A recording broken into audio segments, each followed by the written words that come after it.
সব সীমাবদ্ধতা দূর করে স্বপ্নের বাংলাদেশ বিনির্মাণী লক্ষ্য জানালেন প্রধান উপদেষ্টা। ছাত্র জনতার স্বপ্ন বাস্তবায়নের অঙ্গীকার। আমরা ক্ষমতাকে প্রশ্ন করব এবং সরকারকে কিভাবে জনমুখী রাখা যায় সেটির জন্য আমরা প্রেসার গ্রুপ হিসাবে কাজ করব। বাংলাদেশের এত মানুষ এই আস্থাটি রেখেছে, এখন সময় হচ্ছে তাদের আস্থার প্রতিদান দেওয়ার। গণহত্যার ও নির্যাতনের স্মৃতি ভুলে যাওয়া যাবে না বলছেন সমন্বয়করা। ৫০ সদস্যের জাতীয় নাগরিক কমিটির আত্মপ্রকাশ। সমবায় সংগঠনের ১০০০ কোটির সম্পত্তিতে রাজত্ব সাবেক স্বরাষ্ট্রমন্ত্রী কামালের বিশ্বস্ত দোসর আগস্টিন পিউরিফিকেশন। কুষ্টিয়ার বালু সমেত আওয়ামী লীগ নেতা মহিদুল ও তার ভাই মাহবুল দখলবাজিতে আত্মসাৎ ১০০০ কোটি টাকা ট্রাস্টে রাজত্ব। দেশে বাড়ছে ডেঙ্গু প্রকোপ। ৭ দিনে হাসপাতালে ভর্তি ২৫০০ রোগী, ১২ জনের মৃত্যু, সচেতন থাকার পরামর্শ। এবং অরুণাচল প্রদেশে ভারতীয় ভূখণ্ডের ৭ কিলোমিটার ভেতরে ঢুকে পড়েছে চীনের সামরিক বাহিনী, স্থানীয় গণমাধ্যমের প্রতিবেদন।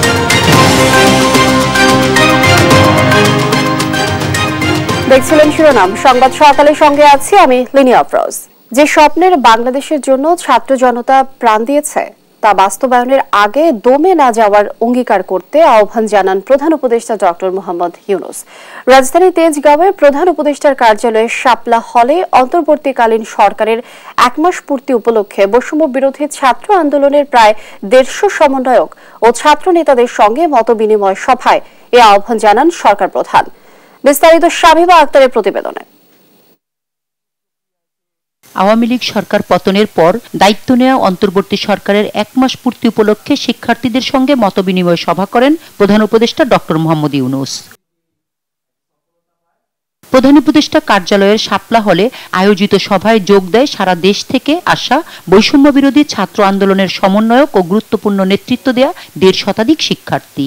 তবে এই সভায় ছিলেন না পরিচিত মুখ হাসনাত আব্দুল্লাহ ও সার্জিস আলম। এ সভায় শিক্ষার্থীরাও বক্তব্য দেওয়ার সুযোগ পান। নতুন বাংলাদেশের চেহারা কেমন হবে তা জানতে চান তারা। মব জাস্টিস নিয়ন্ত্রণ না করা গেলে এটি যদি সমাজের বিভিন্ন জায়গায় ছড়িয়ে যায় এবং এই কোনো কুচক্রী মহল কিন্তু আমাদের এই দুরবস্থার সুযোগ নিয়ে তারা অবশ্যই আমাদের ভেতরে প্রবেশ করে আমাদের এই ঐক্য নষ্ট করার চেষ্টা করবে। শিক্ষক সেই মতাদর্শ থাকবে শুধুমাত্র চায়ের চুমুকে। যখন একটা ছাত্র একজন শিক্ষক ক্লাসে পাঠদান দিতে আসবে সে শুধুই থাকবে শিক্ষক, সে শুধুই ছাত্র। কোনো ট্যাগধারী ছাত্র এবং শিক্ষককে আমরা ক্যাম্পাসে দেখতে চাই না। ধর্মকে ব্যবহার করে যে রাজনৈতিক ব্যাপার সেটাকে বন্ধ করতে হবে। যে রক্ত ঝরেছে সেটা ঋণ শোধ করার দায় এখন আমাদের কাঁধে। আমরা একটি মহান ঐতিহাসিক দায়িত্ব পেয়েছি, আমাদের এই দায়িত্ব পালনে ঐক্যবদ্ধ থাকতে হবে। এর আগে প্রায় ২০ মিনিট কথা বলেন ডক্টর মোহাম্মদ ইউনূস। আন্দোলনের শহীদদের কথা স্মরণ করতে গিয়ে কণ্ঠ ভারী হয়ে আসে তার। ছাত্র জনতার স্বপ্নের বাংলাদেশ বিনির্মাণে আরো অগ্রগামী ভূমিকা রাখার আহ্বান জানান প্রফেসর ইউনূস। যে স্বপ্নের জন্য যারা প্রাণ দিয়েছে সেই স্বপ্নকে আমরা বাস্তবায়ন করব, এটার থেকে আমাদের বেরিয়ে যাওয়ার কোনো উপায়। আমাদের যোগ্যতা না থাকতে পারে, আমাদের ক্ষমতা না থাকতে পারে, কিন্তু আমাদের প্রতিজ্ঞা রইল। বিকেলে ফরেন সার্ভিস একাডেমিতে মতবিনিময় সভা নিয়ে ব্রিফিং করেন প্রধান উপদেষ্টার বিশেষ সহকারী মাহফুজ আলম। তিনি জানান, ছাত্রদের প্রশ্নের উত্তরে প্রতিবেশী দেশ ভারতের সঙ্গে সরকারের দৃষ্টিভঙ্গি তুলে ধরেন প্রধান উপদেষ্টা। স্যার বারবার বলেছেন যে ভারতের সাথে আমাদের সুসম্পর্ক দরকার, কিন্তু সেটা হবে ন্যায্যতার ভিত্তিতে এবং সমতার ভিত্তিতে। ২২ সেপ্টেম্বর থেকে ঢাকা বিশ্ববিদ্যালয়ের শিক্ষা কার্যক্রম পূর্ণাঙ্গভাবে চালু হবে বলে জানান মাহফুজ আলম। এ সময় ক্যাম্পাসে ছাত্র রাজনীতি কেমন হবে সে বিষয়ে উপদেষ্টার মতামত তুলে ধরেন বিশেষ সহকারী। স্বৈরাচার অথবা ফ্যাসিস্ট সরকারের সাথে দালালি, দোসর হিসেবে দালাল অথবা দোসর হিসেবে কাজ করেছেন তাদেরকে জনগণ তাদের বিচার করবে না, মব তাদের বিচার করবে না, বরং তাদেরকে আইনের আওতায় আইনের হাতে সোপর্দ করতে হবে। দেশে কোনো ধরনের মব জাস্টিস এই সরকার সমর্থন করে না বলেও জানান তিনি। শামীমা আক্তার, দেশ টিভি, ঢাকা। ফ্যাসিস্টরা চাইবে গণহত্যা ও নির্যাতনের স্মৃতি ভুলিয়ে দেওয়ার, কিন্তু তা করতে দেয়া হবে না। এসব চিত্র আরো ছড়িয়ে দিতে হবে, এমন মন্তব্য করেছেন বৈষম্য বিরোধী ছাত্র আন্দোলনের সমন্বয়ক সার্জিস আলম। আর হাসনাত আব্দুল্লাহ জানিয়েছেন, অন্তর্বর্তী সরকারের মাধ্যমে দেখতে চান পরিবর্তন, আর সব খাতের সংস্কার আসার পরেই নির্বাচন দেওয়ার দাবি জানান তিনি। সহকর্মীদের তথ্য ছবিতে আপন রিপোর্ট। দেশব্যাপী সফর শুরু করেছে বৈষম্য বিরোধী ছাত্র আন্দোলন। রোববার 13 সদস্যের দল নিয়ে মুন্সিগঞ্জ যায় সমন্বয়ক সার্জিস আলম। মতবিনিময় করেন আন্দোলনে নিহত ও আহতদের পরিবারের সঙ্গে। বিকেলে সরকারি হরগঙ্গা কলেজ মাঠে মতবিনিময় সভা করেন ছাত্র জনতার সঙ্গে। বলেন, সময় এসেছে বৈষম্য বিরোধী ছাত্র আন্দোলনে ছাত্র জনতার আস্থার প্রতিদান দেয়ার। সার্জিস বলেন, ফ্যাসিস্টরা চাইবে নির্মম নির্যাতনের স্মৃতি ভুলিয়ে দেয়ার, কিন্তু তা করতে দেয়া হবে না। একই সঙ্গে শহীদদের স্মৃতি ছড়িয়ে দিতে হবে সর্বত্র। এই যে আপনাদের উপরে বাংলাদেশের এত মানুষ এই আস্থাটি রেখেছে, এখন সময় হচ্ছে তাদের আস্থার প্রতিদান দেওয়ার। এদিন দুপুরে চট্টগ্রাম সফরে যায় সমন্বয়ক হাসনাত আব্দুল্লাহর নেতৃত্বে আরেকটি দল। বিকেলে মতবিনিময় সভা করেন লালদিঘি মাঠে। বলেন, অন্তর্বর্তী সরকারের মাধ্যমে পরিবর্তন দেখতে চান তারা, আর সব খাতে সংস্কার আসার পরেই নির্বাচন দেওয়ার দাবি জানান হাসনাত। আমরা ক্ষমতাকে প্রশ্ন করব এবং সরকারকে কিভাবে জনমুখী রাখা যায় সেটির জন্য আমরা প্রেসার গ্রুপ হিসাবে কাজ করব। অন্তর্বর্তীকালীন সরকারের মধ্য দিয়ে আমরা পরিবর্তন দেখতে চাই। এই পরিবর্তন যখন আসবে, এই পরিবর্তনটিকে ধরে রাখার জন্য নির্বাচন দিয়ে তখন নির্বাচিত সরকারের হাতে দায়িত্ব তুলে দেওয়া হোক। এর আগে দুপুরে চট্টগ্রাম বিশ্ববিদ্যালয়ের শিক্ষার্থীদের সঙ্গে মতবিনিময় করেন হাসনাত। বলেন, এতদিনের ছাত্র রাজনীতি ছিল রাজনৈতিক দলের লেজুর বৃত্তি, আগামীর ছাত্র রাজনীতি নিয়ন্ত্রণ করবে ছাত্ররাই। আপন নিউজ ডেস্ক, দেশ টিভি। ছাত্র জনতার উপহার দেয়া নতুন বাংলাদেশ গড়ার লক্ষ্যে ৫৫ সদস্য বিশিষ্ট জাতীয় নাগরিক কমিটি আত্মপ্রকাশ করেছে। দেশকে সমৃদ্ধ করতে সবাইকে আন্তরিকভাবে কাজ করার আহ্বান জানান নবগঠিত কমিটির সদস্যরা। এই কমিটির সদস্য সংখ্যা আরও বাড়বে। আরও জানাচ্ছেন NI নাহিদ। বাংলাদেশ বিনির্মাণের লক্ষ্যে গঠন করা হয়েছে ৫৫ সদস্যের জাতীয় নাগরিক কমিটি। রোববার বিকেলে কেন্দ্রীয় শহীদ মিনারে এই কমিটি ঘোষণা করা হয়। নবগঠিত জাতীয় নাগরিক কমিটির আহ্বায়ক মোহাম্মদ নাসির উদ্দিন পাটোয়ারি এবং সদস্য সচিব আখতার হোসেন ও মুখপাত্র সামান্তা শারমিন। কমিটি ঘোষণার শুরুতেই কথা বলেন আন্দোলনে শহীদদের স্বজনরা। বিচার চাই, যারা আমাকে এভাবে মেরেছে তাদেরকে আইনে আওতা আনা হোক। আমাদের মাথা ঠিক ছিল না যখন আমার ভাই আমার যেভাবে মারছে, অনেক কষ্ট করে আমার ভাইকে বাঁধা হয়েছে। এই বিচার আমরা চাই। আমার ভাই রক্ত ঝরে শেষ হয়ে গেছে। আমার ভাই বুকে গুলি করেছিল, একটা গুলি আমার ভাই সব রক্ত শেষ করে দিয়েছে। ছাত্র জনতার অভ্যুত্থানের মধ্য দিয়ে নির্মিত নতুন বাংলাদেশের রূপরেখা তুলে ধরেন নতুন কমিটি। 8ই আগস্টে গঠিত সরকারকে যুগপৎ সহযোগিতা ও জবাবদিহিতার আওতায় আনা, তদুপরি জনস্বার্থের পক্ষে নীতি নির্ধারণে ভূমিকা রাখার লক্ষ্যে আমরা নাগরিক দায়িত্ব পালনের অঙ্গীকার করছি। আমরা বাংলাদেশের তরুণ যুবক ছাত্র সকল জনতা মিলে নতুন যে বাংলাদেশ ফেসিবাদী ব্যবস্থার বিলোপ এবং নতুন রাজনৈতিক বন্দোবস্ত, এই দুটো বিষয়কে আমরা শতভাগ সফল করে নিয়ে আসতে চাই। এই কমিটিকে আমরা গ্রাম পর্যন্ত নিয়ে যাব, যেখানে 5ই আগস্ট যারা অভ্যুত্থানে শহীদ হয়েছেন, আহত হয়েছেন, তাদের মনের যে আকাঙ্ক্ষা, যে গুলির সামনে দাঁড়িয়েছেন, তার মনের ভিতরে একটা আকাঙ্ক্ষা ছিল, সেই আকাঙ্ক্ষা ছিল নতুন একটি বাংলাদেশ তৈরি করা। যে স্বপ্ন নিয়ে নতুন করে স্বাধীনতা এনেছে ছাত্র জনতা, তা পূরণে সবাই মিলে কাজ করতে হবে, এমন প্রত্যয় ছিল সবার কণ্ঠে। NI নাহিদ, দেশ টিভি, ঢাকা। সমবায়ী সংগঠনের 1,500 কোটি সম্পত্তিতে পূর্ণ আধিপত্য বিস্তার করে রাজত্ব সাজিয়ে বসেছিলেন স্বৈরাচারের স্বরাষ্ট্রমন্ত্রী আসাদুজ্জামান খান কামাল আর তার বিশ্বস্ত দোসর আগস্টিন পিউরিফিকেশন। তারা লুটে নিয়েছেন এই সংগঠনের বিপুল পরিমাণ টাকা। সংগঠনটির মালিকানাধীন রিসর্টে মদের অবৈধ বার বসিয়ে বছরের পর বছর মেতেছিলেন রঙ্গলীলায়। এবে আজিমের অনুসন্ধানে বেরিয়ে এসেছে চাঞ্চল্যকর আরো তথ্য।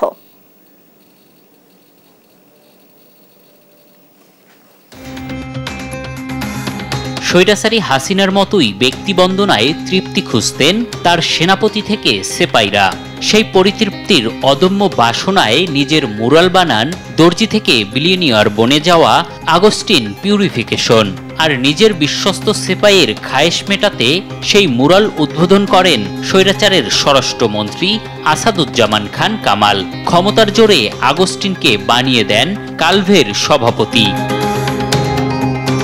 কালভের মূল লক্ষ্য সদস্যদের সঞ্চয় থেকে তহবিল সংগ্রহ, ঋণ দেয়া আর সুদাসলে সেই অর্থ আদায়ের মাধ্যমে ধীরে ধীরে বড় হয়ে ওঠা। এ লক্ষ্যের দিকে সামান্য নজরও ছিল না আসাদুজ্জামান কামাল আগস্টিন চক্রের, বরং তাদের আগ্রহের কেন্দ্র ছিল গাজীপুরের কালীগঞ্জের কালভের রিসোর্টে মদের বার স্থাপন করা। আর সেই কাজ সম্পন্ন করে তারা শুরু করেন মদ বেচা কেনার রমরমা ব্যবসা। ইশতেহারে প্রথম ছিল আমরা যদি আমাদের প্যানেল ক্ষমতায় যায় আমরা প্রথমেই কালভে রিসোর্ট সেন্টার থেকে বার বন্ধ করে দেব,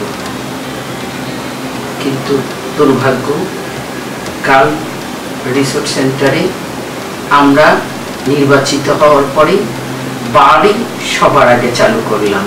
পরিচালনা ব্যয়ের নামে হাজার বা লাখ নয়, কোটি টাকা নিজের হাতে নিয়ে নেন কামাল আগস্টিন চক্র। অস্বাভাবিক চড়া মূল্যেই শুধু নয়, নির্ধারিত এক ব্যক্তির কাছ থেকেই জমি কেনার নামে কোটি কোটি টাকা লোপাট শুরু করে তারা। এসব কর্মকাণ্ডে স্বরাষ্ট্রমন্ত্রীর প্রভাব খাটিয়ে পরিচালনা বোর্ডকে সম্মতি দিতে বাধ্য করে আগস্টিন। কিছু পাওয়ার প্র্যাকটিস বা আমাদের বোর্ডের চেয়ারম্যান সাহেবের সেই আওয়ামী লীগ করা বা স্বরাষ্ট্রমন্ত্রী আসাদুজ্জামান খান কামালের পাওয়ারটা অথবা আওয়ামী রাজনীতির পাওয়ারগুলা, এটা আমাদেরকে অনেক ক্ষেত্রে অনেক স্পষ্ট কথা বলতে অনেক সময় আমাদের সামনে বাধা হয়ে দাঁড়াতো। সীমাহীন দুর্নীতি আর অনিয়মের দায় আর জবাবদিহিতা থেকে বাঁচতে কমিটির অধিকাংশ সদস্য গত 29 জুলাই পদত্যাগ করে নিজেদের পিঠ বাঁচানোর চেষ্টা করেন। তাতে থেমে যায়নি আগস্টিন চক্র। সমবায় বিধিমালা অমান্য করে আয়োজন করে ব্যবস্থাপনা কমিটির 8ম জরুরি সভার। মাত্র 5 জনের এই কোরামহীন সভায় কোঅপ্ট করা হয় 7 জনকে, জানিয়ে প্রশ্ন তোলে খোদ সমবায় অধিদপ্তরও। স্বৈরাচার সরকারের পতনের পর গত 13 আগস্ট ভেঙে দেয়া হয় আসাদুজ্জামান কামালের ছত্রছায়ায় গড়া কমিটি। নিয়োগ দেয়া হয় অন্তর্বর্তী ব্যবস্থাপনা কমিটি। কামাল পালালেও অদৃশ্য শক্তির প্রভাবে এখনো কালভ নামের এই সংগঠনে অশুভ ছায়া বিস্তার করে রেখেছে আগস্টিন পিউরিফিকেশন। কালভের সদস্যদের এখন একটাই দাবি, এই আগস্টিনকে আইনের আওতায় এনে নিশ্চিত করা হোক কালভকে পিউরিফিকেশনের পদক্ষেপ। এম এ আজিম, দেশ টিভি, ঢাকা। এই মুহূর্তে জাতীয় ঐক্যের বিকল্প নেই দাবি করে দেশের মালিকানা জনগণের হাতে ফিরিয়ে দিতে কাজ করতে হবে রাজনৈতিক দলগুলোকে। অন্তর্বর্তী সরকারকে সহযোগিতার আহ্বান জানিয়ে বলেছেন, জনগণই সিদ্ধান্ত নেবে দেশ কোন পথে চলবে। গণতান্ত্রিক রাষ্ট্র ব্যবস্থা ফিরিয়ে আনা ছাড়া কেউ অন্য কোনো চিন্তা করে থাকলে তা হতে দেয়া হবে না বলে দাবি গণতন্ত্র মঞ্চের নেতাদের। বিস্তারিত সাইফুল রিপনের প্রতিবেদনে। রাজধানীর ডিআরইউতে অন্তর্বর্তী সরকারের 1 মাস কেমন গেল, কেমন যেতে পারত শীর্ষক আলোচনা সভার আয়োজন করে আমার বাংলাদেশ পার্টি। সার্বভৌমত্ব সংরক্ষণে জনগণের যে ঐক্য, এটাই আমাদের সবচেয়ে বড় সাফল্য। আলোচনায় অংশ নিয়ে ছাত্র জনতার আন্দোলনের শহীদদের রাষ্ট্রীয় মর্যাদা দেওয়ার পাশাপাশি তাদের পরিবারের দায়িত্ব রাষ্ট্রকে নেয়ার দাবি জানান বক্তারা। আর স্বৈরাচারের দোষর উল্লেখ করে জাতীয় পার্টির সমালোচনাও করেন বক্তারা। স্বৈরাচারের সাথে যারা সহযোগী, এই জাতীয় পার্টি একই দোষী দুষ্ট, তারা না থাকতে পারে এতদিন শেখ হাসিনা কন্টিনিউ করতে পারত না। স্পষ্ট করে আমরা বলতে চাই, ছাত্র জনতার আকাঙ্ক্ষা এই রাষ্ট্র হবে গণতান্ত্রিক রাষ্ট্র। অন্য কেউ অন্য কিছু যদি চিন্তা করেন বাংলাদেশে, সেটা বাংলাদেশের মানুষ হবে না। দেশের মানুষের নতুন অভিযাত্রাকে বাধাগ্রস্ত করতে এখনো ভারতের মোদী সরকার তৎপরতা চালাচ্ছে বলেও অভিযোগ করেন নেতারা। শেখ হাসিনার সরকারের পতনকে নরেন্দ্র মোদীর সরকার নিজেদের পতন হিসাবে, নিজেদের পরাজয় হিসাবে তারা বিবেচনা করছেন। এই কারণের জন্য বাংলাদেশ বিরোধী নানা তৎপরতা এখনো পর্যন্ত তারা অব্যাহত রেখেছেন। অন্তর্বর্তী সরকারের 1 মাসের সংস্কারে এখনো তেমন অগ্রগতি দেখছে না নাগরিক ঐক্য। তবে যে কোনো সংস্কারে জাতীয় ঐক্যমতকে গুরুত্ব দেওয়ার আহ্বান জানান দলটির সভাপতি। কি কি এজেন্ডা সংস্কারে আছে সেটা বলেন এবং তার জন্য কতদিন লাগবে সেটা বলেন। এই ব্যাপারে এই এক মাসে আমি কোনো লাইট দেখতে পাচ্ছি না। যদি জাতীয় ঐক্যমত্যের ভিত্তিতে না যান তাহলে কোনো জিনিস সফল হবে না। রাজনৈতিক দলগুলো নিজেদের কথা বললেও জাতির প্রয়োজনে ঐক্য ধরে রেখে অন্তর্বর্তী সরকারকে সহযোগিতার আহ্বান জানান বিএনপির স্থায়ী কমিটির সদস্য আমির খসরু মাহমুদ চৌধুরী। যে ঐক্যমত সৃষ্টি হয়েছে সেটাকে আমরা অক্ষুণ্ণ রাখতে হবে, বর্তমান ইন্টেরিয়াম সরকারকে সমর্থন করতে হবে, আবার আমাদের কথাগুলো আমরা বলতে থাকবো। ওই শেখ হাসিনা তার পরিবারের যে মালিকানা কেড়ে নিয়েছিল সেই মালিকানা বাংলাদেশের মানুষকে যদি ফিরিয়ে দিতে হয় সেই দিকে আমাদের কাজ করতে হবে। ওইটা হচ্ছে বটম লাইন। যারা বাংলাদেশের মালিক তারাই সিদ্ধান্ত নেবে বাংলাদেশ কিভাবে চলবে। ছাত্র জনতার আন্দোলনের মধ্য দিয়ে দেশের মানুষ তার রাজনৈতিক, সাংবিধানিক ও গণতান্ত্রিক অধিকার পরিপূর্ণভাবে ফিরে পেতে চায় দাবি করে বলেন ৩৫ বছরের নিচে ৬৫% তরুণের আকাঙ্ক্ষা যারা বুঝবে না, ভবিষ্যতে দেশের রাজনীতিতে তাদের স্থান সীমিত হয়ে যাবে। খুব বেশি জায়গা থাকবে বলে আমি মনে করি না। সাইফুল রিপন, দেশ টিভি, ঢাকা। সব ষড়যন্ত্রের বিষ দাঁত ভেঙে দেশের মানুষকে সঙ্গে নিয়ে গণতন্ত্র পুনরুদ্ধারের আহ্বান জানিয়েছেন বিএনপির ভারপ্রাপ্ত চেয়ারম্যান তারেক রহমান। সাতক্ষীরার কলারোয়া ফুটবল মাঠে স্থানীয় বিএনপি আয়োজিত জনসভায় ভার্চুয়ালি বক্তব্য রাখেন তিনি। সম্ভাবনার দ্বার খুলতে জনগণের সরকার প্রয়োজন উল্লেখ করে তারেক রহমান বলেন, জনগণের ভোটে নির্বাচিত সরকারই একমাত্র জনকল্যাণের জন্য কাজ করে। তাই ভোটের অধিকার আদায় না হওয়া পর্যন্ত চলবে বিএনপির আন্দোলন। প্রতিবেশী দেশের ফাঁদে পড়ে কয়েকটি রাজনৈতিক দল বিভ্রান্তি ছড়াচ্ছে, এমন অভিযোগ করে সবাইকে সজাগ থাকার আহ্বান জানান তিনি।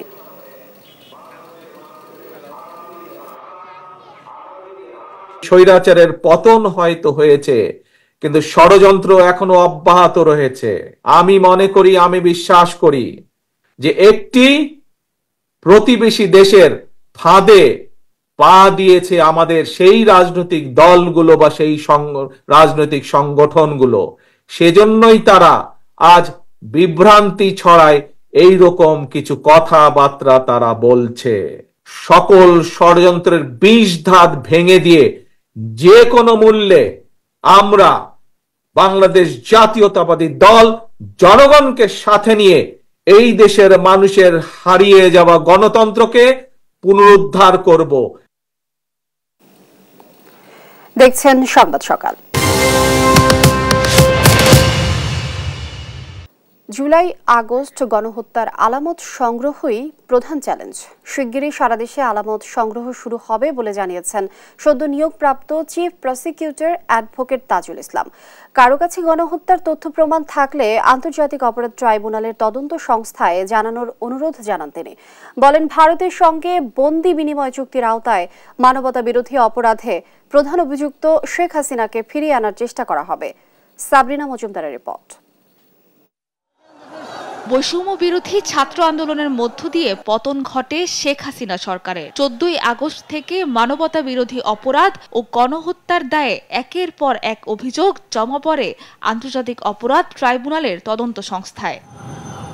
শনিবার রাতে আন্তর্জাতিক অপরাধ ট্রাইব্যুনালের প্রসিকিউশন টিম পুনর্গঠন করে প্রজ্ঞাপন জারি করে সরকার। রবিবার সকালে চিফ প্রসিকিউটর অ্যাডভোকেট তাজুল ইসলামের নেতৃত্বে ট্রাইব্যুনাল পর্যবেক্ষণ করেন বাকি প্রসিকিউটররা। গণহত্যার প্রমাণ সংগ্রহ করাই প্রধান চ্যালেঞ্জ উল্লেখ করে সবাইকে গণহত্যার তথ্য প্রমাণ দিয়ে সহায়তার আহ্বান জানান তাজুল ইসলাম। ট্রাইব্যুনাল পুনর্গঠন হলে অভিযুক্তদের গ্রেফতার চাওয়া হবে বলেও জানান তিনি। আসামিরা এখনো সবাই পলাতক এবং প্রধান আসামিগণ অনেকেই দেশত্যাগ করেছেন, দেশত্যাগের চেষ্টায় আছেন। তাদেরকে আওতার মধ্যে নিয়ে আসা, আইনের আওতার মধ্যে নিয়ে আসাটা একটা প্রধান চ্যালেঞ্জ।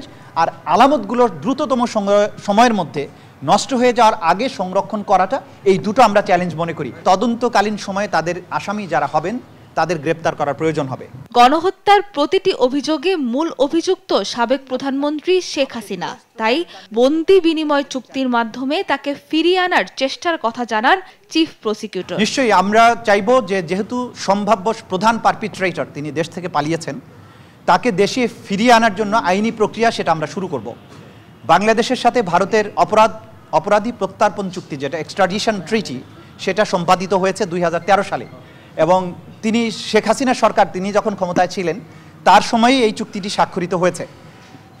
তিনি যেহেতু বাংলাদেশের গণহত্যার প্রধান আসামি হবেন বলে আমরা মনে করছি বা অধিকাংশ মামলায় তাকে আসামি করা হয়েছে, সুতরাং এই প্রক্রিয়া শুরুর মাধ্যমে আমরা আইনগতভাবেই তাকে বাংলাদেশে ফিরিয়ে এনে বিচারের মুখোমুখি করার জন্য চেষ্টা করব ইনশাআল্লাহ। ট্রাইব্যুনালে অতীতে যাদের বিচার হয়েছে তারা ন্যায় বিচার থেকে বঞ্চিত হয়েছেন বলে অভিযোগ করেন প্রসিকিউটর গাজী MH তামিম। ট্রাইব্যুনালে 30টি মামলা এখন চলমান আছে এবং একটি মামলা আছে যেটা এখন মিস কেস হিসাবে চলমান আছে।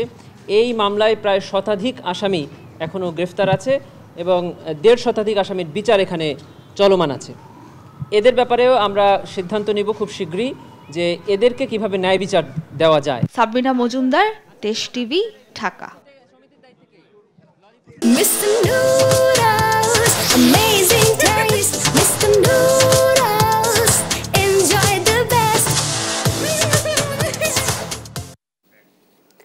দর্শক দেখছেন সংবাদ সকাল। ব্যাংক দেউলিয়ায় ক্ষতিপূরণ 1 লাখ থেকে বাড়িয়ে 2 লাখে উন্নীত করছে বাংলাদেশ ব্যাংক। একই সাথে সাধারণ গ্রাহকের সব টাকাই ফেরত দেওয়া হবে বলেও আশ্বস্ত করেছেন বাংলাদেশ ব্যাংকের গভর্নর। অনিয়ম দুর্নীতি প্রতিরোধে থাকবে অভ্যন্তরীণ টাস্ক ফোর্স। বিস্তারিত থাকছে কায়েস রাহাতের রিপোর্টে। টানা 15 বছরের আওয়ামী দুঃশাসনের পর কঠিন সময় পার করছে দেশের ব্যাংকিং খাত। বিগত স্বৈর সরকারের আমলে নজিরবিহীন দুর্নীতির কারণে এরই মধ্যে দেউলিয়া হয়েছে বেশ কয়েকটি ব্যাংক, বাকিগুলো ভুগছে তারল্য সংকটে। ঠিক এমন অবস্থায় ব্যাংক দেউলিয়ায় ক্ষতিপূরণ 1 লাখ থেকে বাড়িয়ে 2 লাখে উন্নীত করেছে বাংলাদেশ ব্যাংক। ব্যক্তি প্রতিষ্ঠান তাদের ডিপোজিট ফেরত পাবে বলে আশ্বস্ত করেন গভর্নর। ডিপোজিট ইন্স্যুরেন্স স্কিম যেটা বাংলাদেশে আছে, যেটার মাধ্যমে 1 লক্ষ টাকা পর্যন্ত গ্যারান্টি দেওয়া আছে, তাই না? যে টাকা না দিতে পারে সরকার এটা দিবে। আমাদের হিসাবে আমরা অ্যাজ পার্ট অফ কনফিডেন্স বুস্টিংয়ের কনটেক্সটে আমরা এটাকে দ্বিগুণ করে দিচ্ছি, 2 লক্ষ টাকা পর্যন্ত দেওয়া হবে। অন্যদিকে এসএমই লোনের ব্যাপারে বাংলাদেশ ব্যাংকের কাছে যথেষ্ট অর্থ রয়েছে বলে উল্লেখ করেন তিনি। এক্ষেত্রে যুক্তরাজ্য কারিগরি সহায়তা দেবে বলেও জানান governor Ahsan H Mansur. Fund আছে, ডোনার্সরাও ফান্ড দিতে চাচ্ছে, ওয়ার্ল্ড ব্যাংক দিতে চাচ্ছে শত মিলিয়ন, এডিবি দিতে চাচ্ছে এসএমই খাতে কয়েকশো মিলিয়ন, কিন্তু আমি যদি ডিসবার্স করতে না পারি তাহলে তো হবে না। কাজে আমাকে আরও ফ্লেক্সিবল, যেটাকে আমরা বলি নমনীয়ভাবে এটাকে ডিসবার্স করার ব্যবস্থা করতে হবে, অত কঠিন শর্ত দিয়ে করা যাবে না। সাংবাদিকদের প্রশ্নের জবাবে তিনি বলেন, ক্ষুদ্র আমানতকারীদের স্বার্থ রক্ষার ব্যাপারটি এখন মুখ্য। একই সাথে দুর্নীতি অনিয়ম রোধে টাস্কফোর্স গঠন, প্রয়োজনে বাংলাদেশ ব্যাংকের আভ্যন্তরীণ কমিশনের কথাও জানান তিনি। 2 নম্বর টাস্কফোর্সটা হচ্ছে strengthening of Bangladesh bank operations. আমাদেরও তো ল্যাপস হয়েছে, তাই না? বাংলাদেশ ব্যাংকেও তো তার ডিউ ডিলিজেন্স করতে পারে নাই, ফেলিয়ার হয়েছে। ভবিষ্যতে যাতে এটা না হয়। অলিগার্ড ভেঙে দেশের অর্থনৈতিক পরিস্থিতি পুনরায় স্বাভাবিক অবস্থায় ফিরবে, এমনটি প্রত্যাশা সবার। কায়েস রাহাত, দেশ টিভি, ঢাকা। দেখছেন সংবাদ সকাল। দেশে বাড়ছে এডিস মশাবাহিত রোগ ডেঙ্গুর প্রকোপ। গেল 7 দিনে ডেঙ্গু আক্রান্ত হয়ে 2366 জন হাসপাতালে ভর্তি হয়েছেন। এর মধ্যে মৃত্যু হয়েছে 12 জনের। শনিবার 24 ঘন্টায় সারা দেশে ডেঙ্গু নিয়ে হাসপাতালে ভর্তি হয় 403 জন। এ নিয়ে চলতি বছরে ডেঙ্গু আক্রান্ত হয়েছে 15,207 জন। আর 24 ঘন্টায় মুগদা হাসপাতালে আরও 2 জনের মৃত্যু হয়েছে। বিস্তারিত নূপুর মাহমুদের রিপোর্ট। দৃশ্যটি রাজধানীর মুগদা হাসপাতালে। প্রতিদিন বাড়ছে ডেঙ্গু রোগী। বেডে জায়গা না পেয়ে মেঝেতেই চিকিৎসা নিচ্ছেন অনেকেই। চলতি বছর এ পর্যন্ত ডেঙ্গুতে আক্রান্ত হয়ে হাসপাতালে ভর্তি হয়েছেন 15,800-র বেশি মানুষ। আগের বছরে একই সময়ে যা ছিল 1,40,700-র বেশি।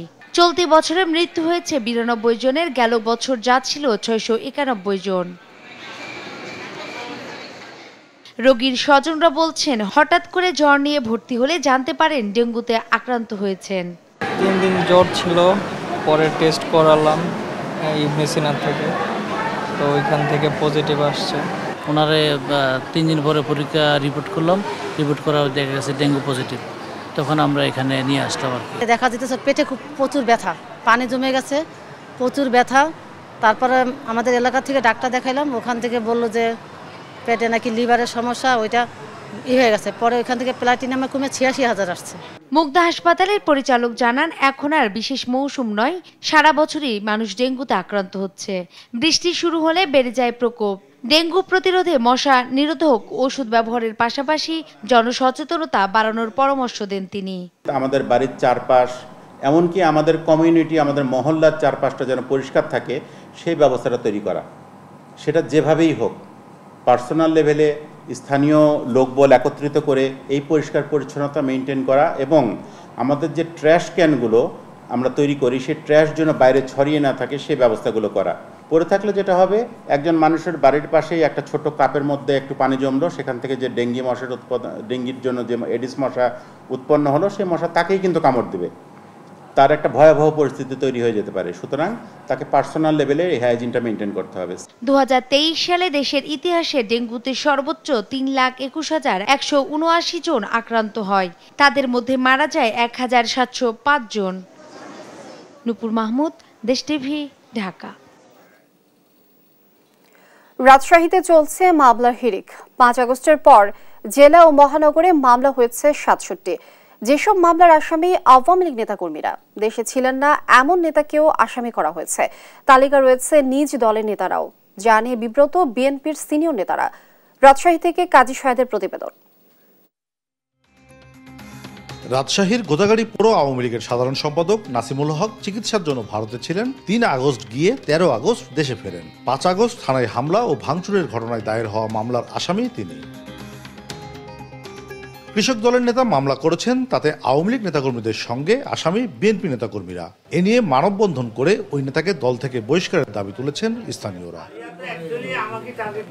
গত 5 আগস্ট আওয়ামী লীগ সরকারের পতনের পর রাজশাহীর বিভিন্ন থানায় মামলা হতে শুরু করে। যেসব মামলার আসামি সাবেক প্রধানমন্ত্রী শেখ হাসিনা থেকে শুরু করে ওয়ার্ড আওয়ামী লীগের নেতাকর্মীরা। ঢালাও এমন মামলা নিয়ে বিব্রত বিএনপি নেতারা। যারা অ্যাকচুয়াল অপরাধ করেছে, যারা অপরাধী, তাদের বিরুদ্ধে মামলা করুক, কোনো মামলা ঢালাভাবে নেবেন না। এখন ভুয়া কিছু লোক, তারা যারা আওয়ামী লীগের সঙ্গে ছিল, যারা এই 15 বছরের নির্যাতন করেছে, তারা নিজেরাই বাঁচার জন্য বিএনপি লোকের কথা বলে তারা বিভিন্নভাবে ফয়দা লুটার জন্য মামলা করছে। সিনিয়র আইনজীবীরা বলছেন, রাজনৈতিক বৈরিতা ও দীর্ঘদিনের ক্ষুব্ধ মনোভাবের কারণে মামলায় এমন ঢালাও আসামি। তদন্তে পুলিশ অপরাধী চিহ্নিত করে দেয়, অভিযোগপত্রে ভুল হলে মামলা ক্ষতিগ্রস্ত হবে। তদন্তকারী নিশ্চয় যারা জড়িত নয় তাদের নামটা বাদ দিয়ে দেবে সঙ্গত কারণে, আর যারা আসল অপরাধী তারা থাকবে। চার্জশিটে যদি ওরকম ভুল চলে আসে তখন মামলার ক্ষতিগ্রস্ত হবে। ব্যক্তিগত আক্রোশ থেকে, একটা হয়তো রাজনৈতিক আক্রোশ থেকে, এই সমস্ত আক্রোশের জায়গা থেকে এই লোকগুলোকে আসামি করা হচ্ছে। এগুলো একটা হেনস্থামূলক মামলা। পুলিশের দেয়া তথ্য বলছে, রোববার পর্যন্ত জেলায় 29 ও মহানগরে 38টি মামলা হয়েছে। তবে মামলাগুলোর তদন্তে কোনো নিরপরাধ মানুষ যাতে না জড়ায় সেদিকে গুরুত্ব দেওয়া হবে বলে জানান পুলিশ কর্মকর্তারা। যদি কোনো অভিযোগ থাকে তাহলে এটি আমরা খতিয়ে দেখব, এবং আইও আছে মামলার তদন্তকারী কর্মকর্তা, তারা যথাযথভাবে তদন্ত করবেন। কিছু মামলা হচ্ছে, এখন আমরা যখন এটা তদন্তের সময় আমরা অবশ্যই দেখব যে কার ইনভলভমেন্ট আছে না অথবা নাই। স্থানীয় নেতাদের পাশাপাশি কেন্দ্র থেকেও মিথ্যা মামলা না দিতে নির্দেশনা আছে বিএনপির। তবে যারা নিহত ও আহত হয়েছেন এমন ব্যক্তিদের মামলায় সহযোগিতা করতে চায় দলটি। কাজী সাহেদ, দেশ টিভি, রাজশাহী। কুষ্টিয়ার বালু সম্রাট আওয়ামী লীগ নেতা মহিদুল ও তার ভাই যুবলীগ নেতা মাহাবুল 2014 সালেও তাদের ছিল না তেমন কিছুই। গত 10 বছরে আওয়ামী লীগের যুগ্ম সাধারণ সম্পাদক হানিফ ও তার ভাই আতার প্রভাবে শূন্য থেকে হয়েছেন হাজার কোটি টাকার মালিক। নিজস্ব সন্ত্রাসী বাহিনী গড়ে চাঁদাবাজি, টেন্ডারবাজি, জবরদখলের মাধ্যমে হয়েছেন অঢেল সম্পদের মালিক। একক হস্তে কুষ্টিয়ার বালু মহল দখল করে গড়েছেন ত্রাসের রাজত্ব। প্রতিপক্ষ দমনে ঘটিয়েছেন গুম খুনের মতো ঘটনাও। ইরফান রানার ক্যামেরায় কুষ্টিয়া থেকে নাহিদ হাসান তিতাসের রিপোর্ট। কুষ্টিয়ার 15 নং ওয়ার্ড আওয়ামী লীগের সহসভাপতি কাউন্সিলর বালু সম্রাট মহিদুল ও তার ভাই যুবলীগ নেতা মাহাবুল 2014 সালেও তাদের ছিল না তেমন কিছুই। গত 10 বছরে আওয়ামী লীগের যুগ্ম সাধারণ সম্পাদক হানিফ ও তার ভাই আতার প্রভাবে মহিষের গাড়ি চালক মহিদুল ও মুদি দোকানি মাহবুল শূন্য থেকে হয়েছেন হাজার কোটি টাকার মালিক। নিজস্ব সন্ত্রাসী বাহিনী গড়ে চাঁদাবাজি, টেন্ডারবাজি, জবরদখলের মাধ্যমে হয়েছেন শতাধিক ট্রাম ট্রাক, 40টি ট্রলি, 10টি মাটিকাটা এক্সকেভেটর, 2টি স্পিডবোট সহ বিলাসবহুল একাধিক গাড়ি ও বাড়ির মালিক। একক হস্তে কুষ্টিয়ার বালিমহল দখল করে গড়েছেন ত্রাসের রাজত্ব। হানি পাতা এর শত্রু সাহে থাকি ঘাট, বালির ঘাট হাজার হাজার কোটি টাকার একটা সম্পদ করে নিয়েছে।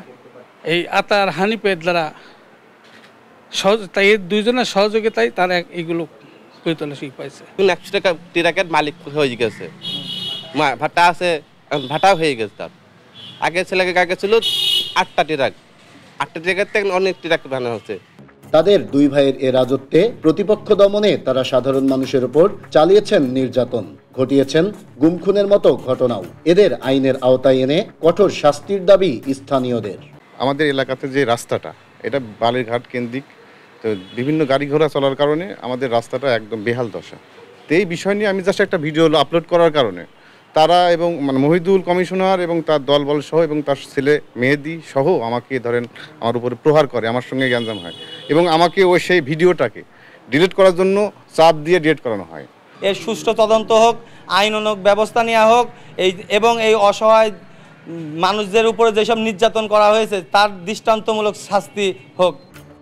তবে এ বিষয়ে কথা বলতে যুবলীগ নেতা মাহবুলকে পাওয়া না গেলেও আওয়ামী লীগ নেতা মহিদুলের দাবি, এসব সম্পদ তারা গড়েছেন তার বাবার জমিতে ধান চাষ করে। হ্যাঁ, আমার কিছু ছিল না, মানে আমার বাবার জমি ছিল না, ধান লাগাতাম। এখন আমি 5,000 কোটি টাকার মালিক, 5,000 কোটি টাকার। এত কথা আমি বলবো না, আমার কেস না, দুটোকে কেস দিয়ে আমার চেক করে দেখেন। এই আওয়ামী লীগ নেতা মহিদুল ও যুবলীগ নেতা মাহবুল গত 5 আগস্ট স্বৈরাচার শেখ হাসিনা সরকার পতনের দিন শহরের থানাপাড়া এলাকার সবুজ হত্যা মামলার আসামি হলেও এখনো নিজস্ব সন্ত্রাসী বাহিনীর প্রভাবে বহাল তবিয়তে রয়েছেন নিজ এলাকাতেই। এদেরকে দ্রুত আইনের আওতায় আনার দাবি স্থানীয়দের। নাহিদ হাসান তিতাস, দেশ টিভি, কুষ্টিয়া। বাজারে চড়ছে ইলিশের দাম, প্রতি কেজি 2500 টাকা দরে বিক্রি হচ্ছে ইলিশ। আরো জানাতে রাজবাড়ির মাছের আড়ত থেকে যুক্ত হচ্ছেন সহকর্মী শফিকুল ইসলাম শামীম। শামীম, যদিও ইলিশের মৌসুম এটি, যেখানে ইলিশের দাম কমার কথা সেখানে ইলিশের দাম কিন্তু প্রতিনিয়ত বাড়ছে।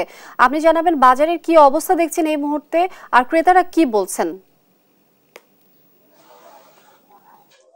ধন্যবাদ লিমি। আপনার জীবনটি বলছে যে রাজবাড়ী জেলার বিভিন্ন বাজারে আমি ঘুরে দেখেছি, সেই বাজারগুলোতে ইলিশ মাছের আমদানিটা অনেক। তো ইলিশ মাছের আমদানিটা অনেক থাকলেও দেখা যাচ্ছে যে সেই ইলিশ মাছের দামটা কিন্তু বৃদ্ধি পাচ্ছে বলে ক্রেতারা জানাচ্ছেন। আমি রাজবাড়ী জেলার বিভিন্ন যে বাজারগুলি রয়েছে সেই বাজারগুলিতে ঘুরে দেখেছি, এর মধ্যে সবচেয়ে বড় বাজার হচ্ছে রাজবাড়ী জেলার দৌলতদিয়া পদ্মা নদীর পারে একটি ইলিশ মাছের বাজার রয়েছে। সেই ইলিশ মাছের বাজারটি সবচেয়ে বড় বাজার।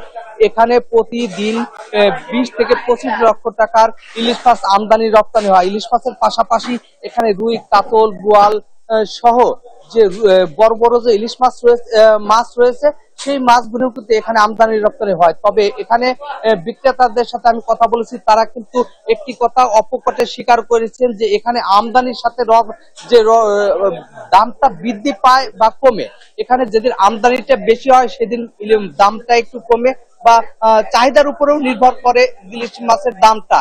তো আজকে যে বাজারটা ছিল সেই বাজারে কিন্তু সর্বনিম্ন যে মাছটা ছিল সেটি 700 থেকে 800 টাকা, আর সর্বোচ্চ কিন্তু ছিল 24 থেকে 2500 টাকা কেজি দরে বিক্রি হয়েছে।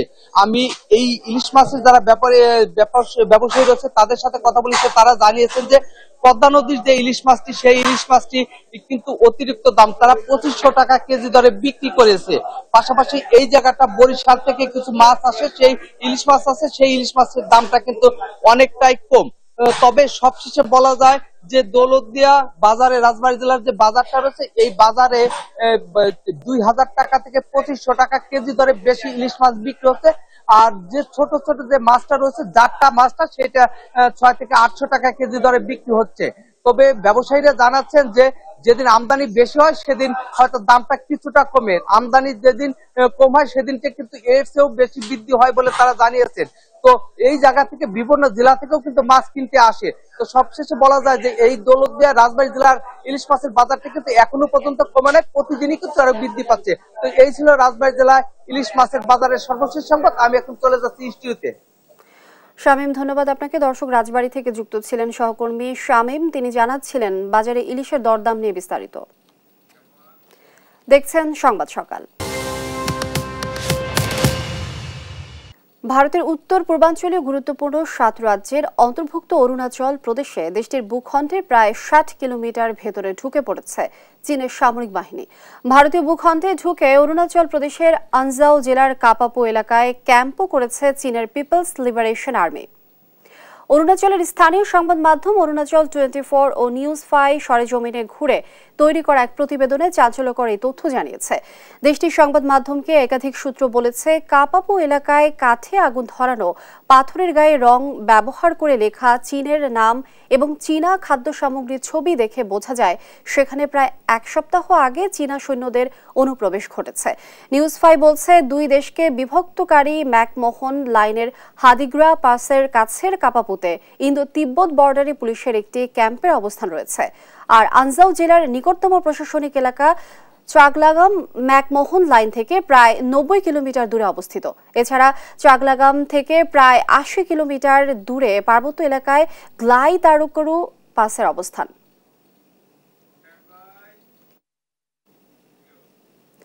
পাকিস্তানের সাবেক প্রধানমন্ত্রী ইমরান খানের মুক্তির দাবিতে রাজধানীর ইসলামাবাদে বিশাল সমাবেশ করেছে পিটিআই।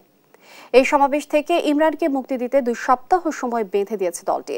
রোববারের এই সমাবেশ ঘিরে পুলিশের সঙ্গে ইমরানের রাজনৈতিক দল পাকিস্তান তেহরিক-ই-ইনসাফে সমর্থকদের সংঘর্ষের ঘটনা ঘটে। সমাবেশে প্রথম বক্তব্য দেন হামাদ আজহার। 2022 সালের 10 এপ্রিল অনাস্থা ভোটে প্রধানমন্ত্রিত্ব হারান ইমরান খান। এরপর থেকে তার বিরুদ্ধে বিভিন্ন মামলা হয়। এসব মামলায় এখন কারাগারে রয়েছেন তিনি।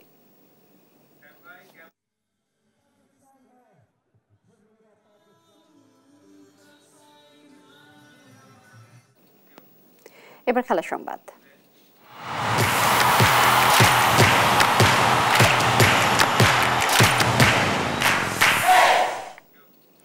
হার দিয়ে ভুটান মিশন শেষ করল বাংলাদেশ। 2 ম্যাচ সিরিজের শেষ ম্যাচে অতিরিক্ত সময়ের গোলে বাংলাদেশের বিপক্ষে 1-0 গোলের জয় নিয়ে মাঠ ছাড়ে স্বাগতিকরা।